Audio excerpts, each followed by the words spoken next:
Heli tempur TNI evakuasi korban penembakan OPM, pasukan Brigjen Laki duduki Homeo 20 menit. OPM bikin ulah 3 hari berturut-turut di distrik Homeo. Satgas Damai Kartens 2024 merespons aksi organisasi separatis di Papua tersebut. Teror yang sudah terjadi selama 3 hari bisa selesai dalam waktu 20 menit saja.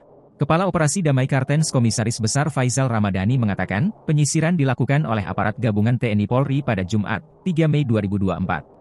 Adapun peristiwa penyerangan yang dilakukan kelompok bersenjata itu adalah dengan serangan terhadap Polsek Hameo pada 30 April 2024. Dalam serangan itu, seorang warga sipil bernama Alexander Parapak tewas.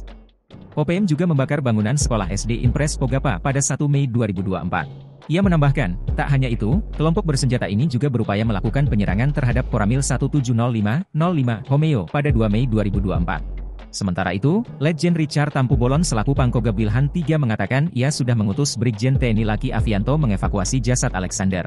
Pasukan Korps Habema bentukan Brigjen Laki berhasil mensterilkan distrik Homeo dalam waktu 20 menit.